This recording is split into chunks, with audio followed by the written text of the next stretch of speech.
think people have been doubting me when I'm talking about COVID and the fact that it can do immune damage, and the fact that if this immune damage accumulates over time, it could basically be airborne AIDS. I think people have been like, wow, that seems like a crazy thing, or like AIDS only happens with HIV. But I have vindication today. First of all, you can go look up yourself. Lymphocytopenia, like COVID damages your lymphocytes, and so does HIV. Like that's one of the primary ways. And COVID also damages CD4, which HIV damages, but COVID also damages CD8, which I don't even think HIV does damage. So there's some search terms. If you doubt me, you can go look it up yourself. Check out some scientific articles on the subject because it's true. Repeat infections cause immune damage. And now, today, the highest form of vindication, we have a video from someone who has confirmed, like, they have been diagnosed with an immunodeficiency caused by COVID, like a long COVID victim. So AIDS stands for acquired immune deficiency syndrome.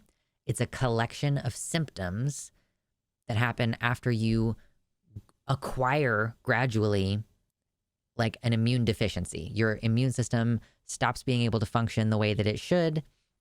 And that's what acquired immune deficiency syndrome is, right?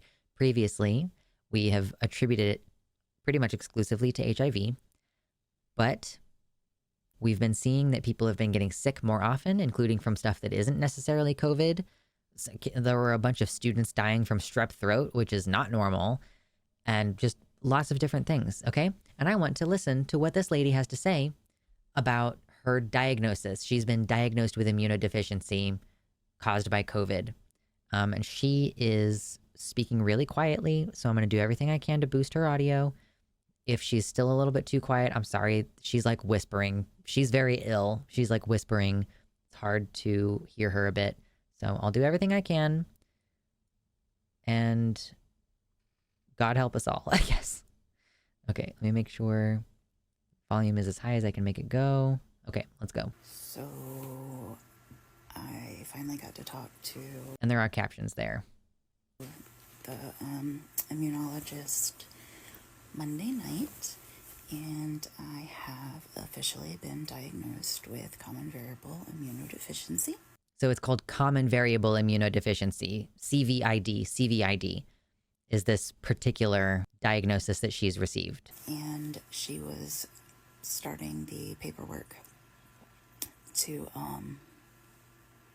get the ball rolling with the insurance company yesterday. So I have an answer. It feels weird to say, yay, there's something wrong with me. That feel is so true though. Like if you're disabled, if you're just like not specified what's wrong with you, it feels terrible. Like I'm pretty sure I have POTS and my doctor is still like, yeah, well, you could go ahead and get a tilt table test. And so we can just confirm that you have POTS to make sure that there's not something else going on with you. And yeah, it does feel weird to be like, yo, I have a definitive answer and like, yay, I'm sick. But it means like, yay, I don't have to keep wondering what's wrong with me. I don't have to keep searching for the answer. So I can't even imagine what this lady's been going through for her to finally get a diagnosis of like, yeah, no, your immune system is destroyed, basically. You cannot get exposed to a sickness or it will ravage you. Because that's the problem with HIV is that, you know, it killed the immune system. And so over time, people were dying from what would have otherwise been routine exposures. So stuff like a common cold or an infection from a cut or something, you know, like just... It's always something else that finally gets you. Like the HIV itself doesn't kill you. It just renders you completely unable to fight anything else off. But at the same time, it's validating that there's something wrong with me.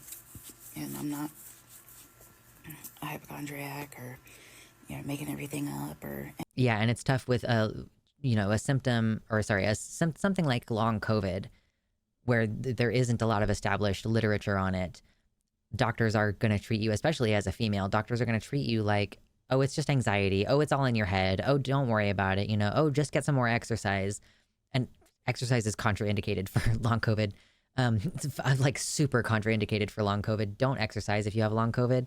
In fact, don't exercise for like 6 weeks after you've had regular, even if you have a low symptom or no symptom COVID impact, like COVID acute infection, don't exercise for like 6 weeks after.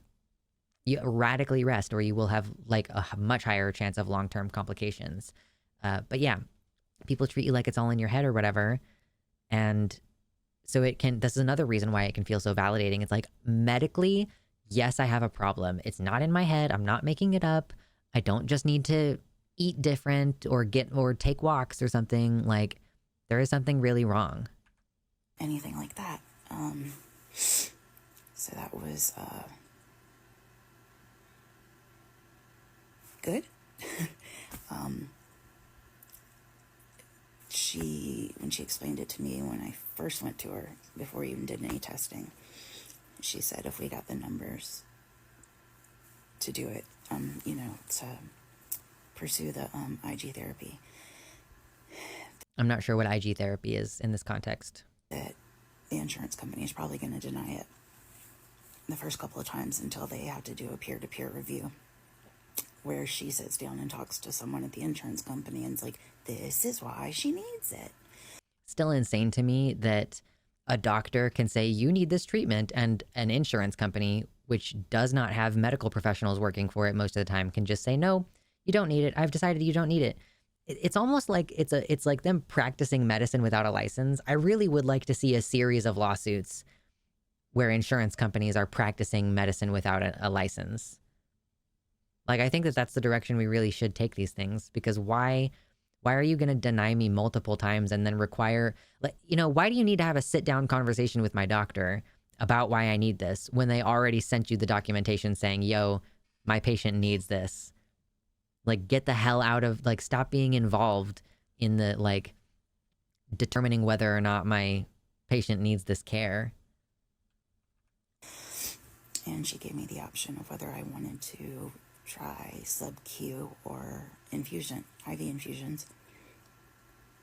And she gave me the pros and cons for each, and I want to do sub-Q. I want to be able to do it at home. Basically, the question is, does she want to receive the medicine via an IV infusion, which might require her to have a port or come into the hospital, versus doing at-home subcutaneous injections, which, like, if you are familiar with like diabetes injections, or like the last time I was on testosterone, I was taking it subcutaneously. You have a little, like a short 1/2-inch needle, and yeah, you can just do self-injections at home, and it doesn't require exposing you to danger at the clinic or at the hospital or whatever. Abortion bans are politicians practicing medicine without a license too. True. And I like that there's less side effects, and that it's more steady. There won't be peaks and valleys. Like, when you get the IV, you get the big push, and so you're on high, but then by the time the next one rolls around, you've gone into a low because all those antibodies have gone bye-bye. Oh, so basically the treatment is an antibody infusion to try to, like, because her body doesn't create antibodies anymore because of her immune deficiency, she's like being pumped full of antibodies that will fight things off for her. That's really cool. I didn't know that we had that. So that's what I want to do. She said some insurance companies will make you try sub-Q before you can do IV, or make you try IV before you can do sub-Q. And she said, you can start one, decide you don't like it, and switch to another. She said she has not had an insurance company yet say no to that. So yeah, now it's just she told me to be masking. There are 4 strains of COVID out there right now, and she has actually had a patient who had COVID, got over it, was testing negative, and then 6 weeks later caught another strain. That's coming from a medical professional. I've been saying this because that's what I've been seeing in the data, but if you weren't believing me, take it from this lady's doctor. You can catch COVID and then get over it and then catch it again a month later, 6 weeks. Because there's like 4 dominant strains right now.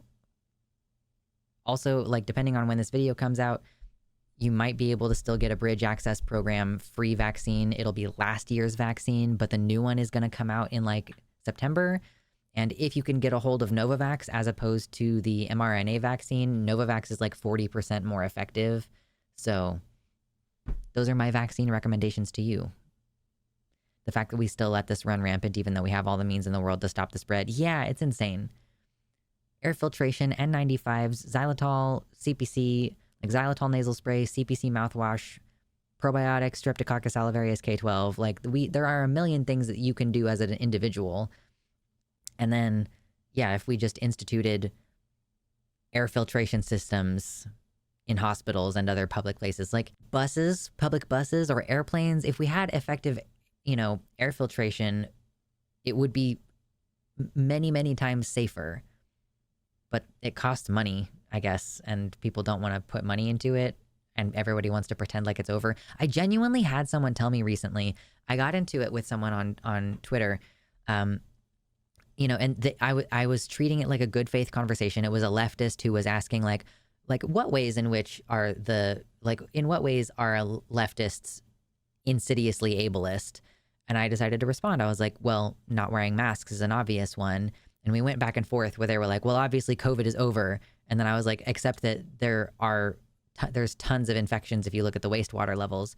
And then they were like, well, you can't expect people to mask forever. And I was like, yeah, you can.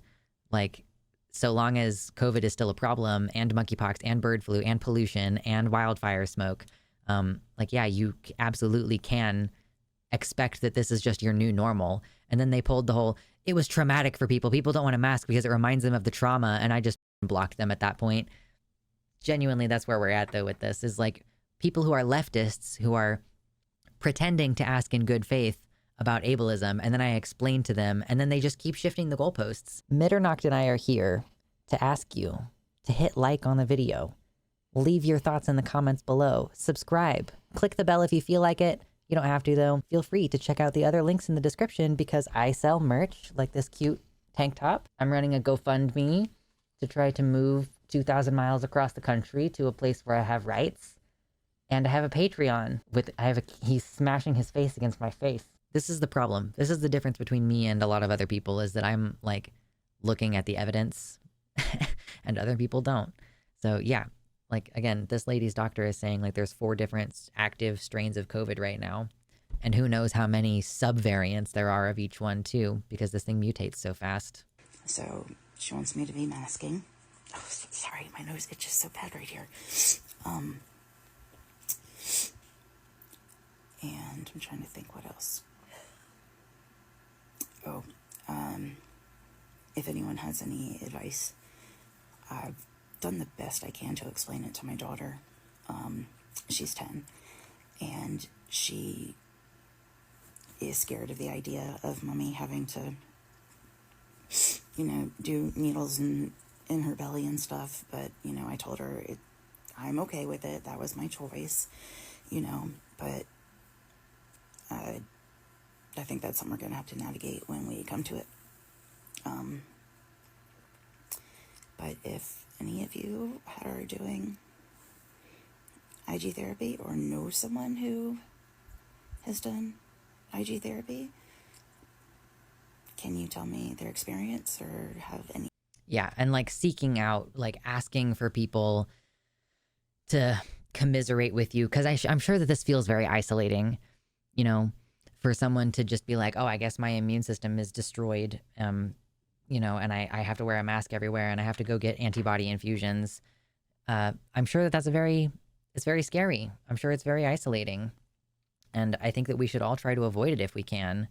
Yeah, it's insane. As if immune compromised people aren't traumatized by all this. Yeah, as if disabled people aren't traumatized by the fact that like society has just decided that our deaths are an acceptable sacrifice to make for people to go to restaurants and concerts. Very early on in the pandemic, I went biking with a mask on into a nearby park, and a dude there struck up a conversation with me. He tried to say I didn't need the mask because he wasn't sick, and I had to tell him I was wearing the mask because I couldn't be sure that I wasn't sick. Like, do people think surgeons wear masks to protect themselves from their patients or something? Yeah. And again, like if you live in a city, there's pollution, there's a good reason to wear a mask outdoors anyway. and like you were wearing the mask before you saw him, did he think that you were wearing the mask just like to prepare for having a conversation with him? Yeah. Primarily what masks do is they protect other people from your germs. But if you get a highly rated mask, it can also protect you from breathing in other people's germs, which is obviously ideal for everybody involved. Wearing masks in public indoor spaces was always a good idea, even before COVID. Yeah, like honestly, I do think that we've normalized sickness in a way. You know, how many people here have been to a con or have seen that other people have gone to a con, like a convention, and then they're like, oh yeah, I got con crud, and they just treat it like it's normal. Like that it's normal to get sick after you go be around a large group of people. I think that shouldn't be normalized. It should be like, yo, don't show up sick to a convention. I understand that you paid a lot of money, but you should have done a better job of not getting sick beforehand. Or maybe if you did get sick and you still wanted to go, you should have worn a mask. Like, we should all be taking these steps. The tragic thing about the pandemic was that cold and flu infections dropped off a cliff at the beginning, and that should be reason enough. Yeah, didn't we completely eliminate one strain of flu? Like, it's just extinct now, isn't it? Also, you can't say that cutting cost on prevention is worth it because long COVID will cripple economies in the long run. This is the thing about capitalism. It only cares about short-term returns. If the economy dips a little bit right now because people are staying home, that's not acceptable. Even if the economy will be crippled by mass death and disability. Like, what are we going to do when we have a bunch of people who need disability benefits? I mean, the answer is the government is going to deny them their benefits and let them suffer and die and become completely dependent on their families. I have way too many coworkers that come into work sick because they think it shows they aren't weak. Yeah. No, you actually just need to stay home. I have a friend who like got sick recently, and like I say friend really loosely. I don't really feel like I have much of a relationship with this person at this point, but I have a friend who went to work sick recently and his boss sent him home. And he was like, oh, I'm trying to find some of the, I'm trying to see the silver lining in this. And I was like, the silver lining is that you are not part of forward transmission. Because I guarantee you he wasn't wearing a mask. Dude like decided to push through and go to work. It's like, this is somebody who I met in the skeptic community. I'm like, how much of a idiot are you, dude? Republican lawmakers in North Carolina are pushing forward with their plan to repeal a pandemic-era law that allowed the wearing of masks in public for health reasons, and the Democrats fought back. Yeah, in Nassau County, New York, they just passed a mask ban that kind of nebulously says unless you're doing it for health reasons, but like what? If a cop stops me in Nassau County, am I supposed to just be like, am I supposed to divulge my HIPAA protected information? I think ostensibly you should be able to just say, I'm doing this for a health reason, and they are supposed to drop it. But you know that that's just going to be an excuse for them to harass any person of color wearing a mask, that they just want to give them a hard time or book them for the day, make them take the mask off so that they can take their picture. It's all going to go down the drain once school's open again. Yeah, we're in the middle of a huge summer wave right now, where based on wastewater numbers, like approximately 1 in 23 Americans is positive with COVID, and the school just started. Like, and like these numbers are from a couple of weeks ago or a week ago, before schools came back into session. So, like in February, we have a little bit of a lull every year, but it seems like we have, we generally have these waves and these valleys, and even in the valleys, people are still getting sick. But it seems like we're just entering a time where like the latter half of the year is just constant peak. Like it doesn't even dip hardly. Like I'm mostly preaching to the choir here because y'all know, and like people appreciate it about me, and I appreciate those people saying so. Like people appreciate that I keep talking about COVID like it's a big deal, because it is. It's like I know that a lot of you're probably not here unless you are in agreement with the COVID stuff and that you should be continuing to take precautions and all. Like, this is one of the main reasons why I want to grow my channel and have a broader audience, is like I want people to have access to the information. Yeah, the valleys are hardly going down at this point. Protect yourself from COVID-induced immune deficiency syndrome. They keep citing Gaza protests and quote crime as their reason. I wear a Nixon mask on walks just to keep them guessing. They want to arrest me for mask wearing, but I'm repping their guy. Confuses the piglets. Yeah, fair enough. Thank you so much to all my patrons, but especially Tiago Nascimento, Mersh Rolvog, Jack, Amanda B., Michelle Frateroli, Michelle Winter, Wellington Marcus, Danielle McDonald, DZXN, Ella Nobody, Pastel Infinity, Suzanne Maynard, Nova, Desi Quiche, Celeste, Athiette, Jamie Jam, Sojo, Bean, Kevin Young, Mr. Atheist, Liam Hodgson, Elizabeth Bartell, and Jericho.